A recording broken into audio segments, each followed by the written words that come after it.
is one of the members of Voices. Hey, I know where you're from. She works with our Queen Mother.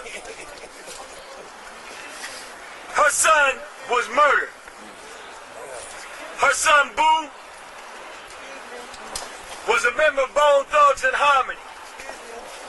He was an up-and-coming rapper, a positive rapper in the hip-hop community. And he was gunned down off of St. Clair. But Iris didn't wallow in sorrow. Iris didn't sit on her grief. Iris was not paralyzed by the tragedy. She turned it into movement. She got active. She initiated an action. And I want you all to hear from a mother who's been there with us. When those thugs shot Brandon down off 117th Street, she got out there by herself and called them out. She didn't care nothing about the 117 boys. When a young baby was shot on the porch off 93rd and St. Clair, she got out there by herself, brothers, and called them out. She didn't care nothing about that. She has been on the scene where the blood is still fresh on the ground of drive-by victims in the hood at night when it's dark and the lights is out. So when we talk about leadership, when we talk about courage, when we talk about being able to stand on the front line, this sister here embodies that spirit. And that's why we want our brothers to take a note from a soldier in the struggle. Sister Iris. Yes, sir. Yes, yes. Let's give an honor to God who's head of my life. So many times we've gathered like this. It's time to stop gathering like this and do something. That's right. It's time for mothers to be mothers. It's time for fathers to be fathers. We can't blame this on nobody but us. So I asked that, I can't do it by myself. I've been out here since 1994. The only way I'm going to lay down is when the Father lay me down. That's right. So as a woman, if I can get out on the streets and snatch a brother back and say, no, something wrong if you brothers can't stand with me. That's right. That's right. Say it again. Say it now. That's right. Say it now. If they listen to me as a woman, I'm certain they'll listen to you as a man. Yes, yes. All I ask everybody to stand here, reach out, grab somebody. That's right. All right. Let's pull them in. Pull them in. Those that don't have parents, let's be parents to them. That's right. We have to stop this. No doubt about it. Stand with me, people. Stand with me. Yeah. To my right, we've got a sister in the struggle, been working with us for several years. I had the misfortune of working in the valley, Garden Valley. Young man lived in the valley, used to drive around in his vehicle. And he used to play this song on my lap at all times. Y'all remember that back in the day, right? Talking about a shotgun. This same young man is the same young man that murdered her son. Her son, an up-and-coming athlete, law-abiding citizen, was murdered for some rims. But she didn't wallow in her sorrow. She didn't sit on her grief. She got busy. She started an organization called Survivors and Victims of Crime and Violence. Don't tell you nothing if I got the word wrong. Go ahead, brother. She's got a board right here.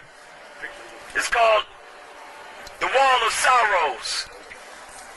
There was a building in East Cleveland. It's got over 1,000 names on it of young people who have been murdered. Murdered, I said, in the city and the county.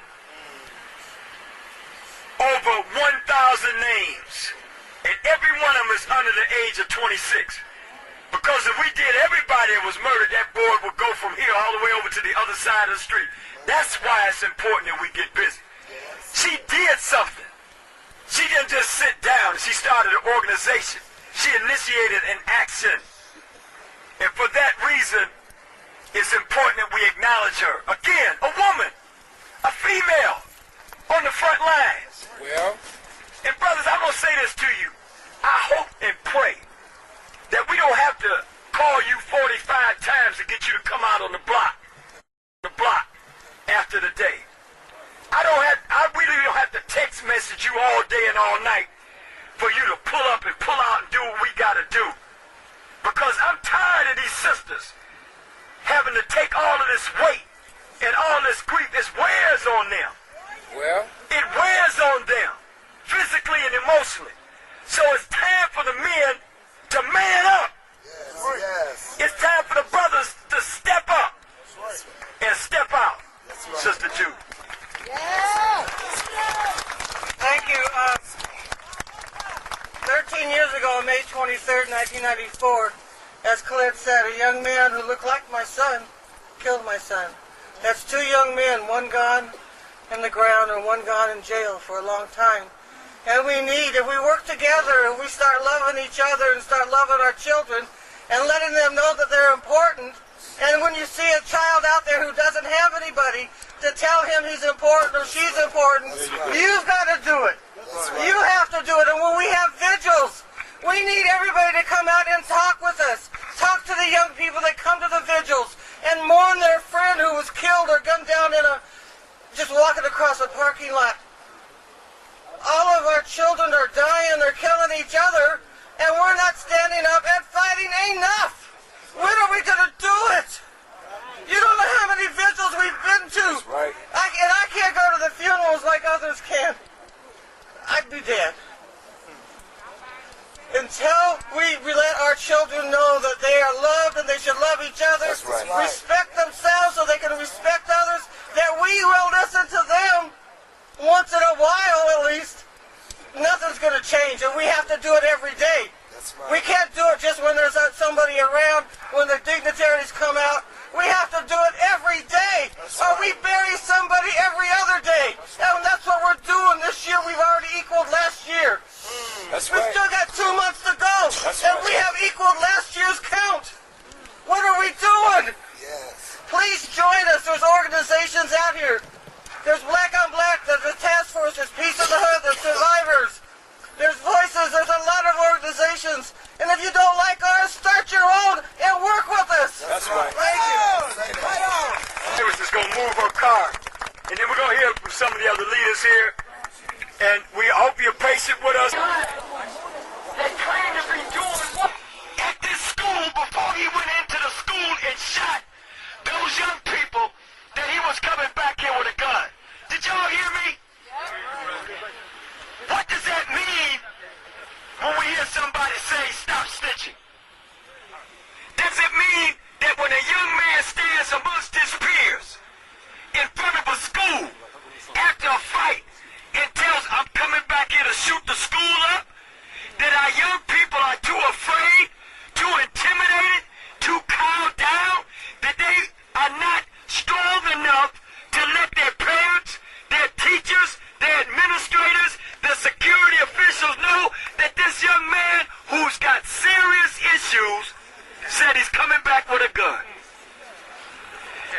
Our students who stood in the bathroom while he loaded the gun, saw him put the bullets in the gun, saw him change his outfit, and still did not come out and say something to somebody. Our young people are being told every day by slave rappers. I don't call them rappers. I call them slave rappers.